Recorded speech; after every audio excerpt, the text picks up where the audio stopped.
Cycle servicing के part 1 में आपने देखा कि मैं उसका टायर क्लीन किया हूँ। अभी मैं करूँगा उसका full body clean.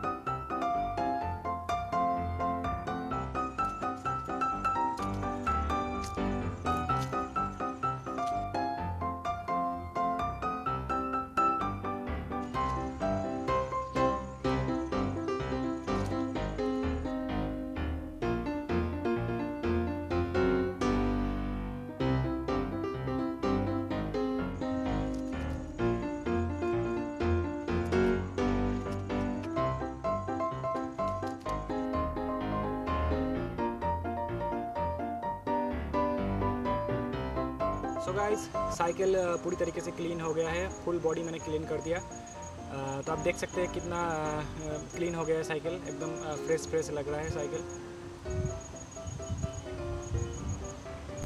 So guys, cycle servicing के पार्ट 2 मैंने कंप्लीट कर दिया है। उसका फुल बॉडी जो है क्लीन हो गया है। अभी चलते हैं पार्ट 3 में, चेन लूब।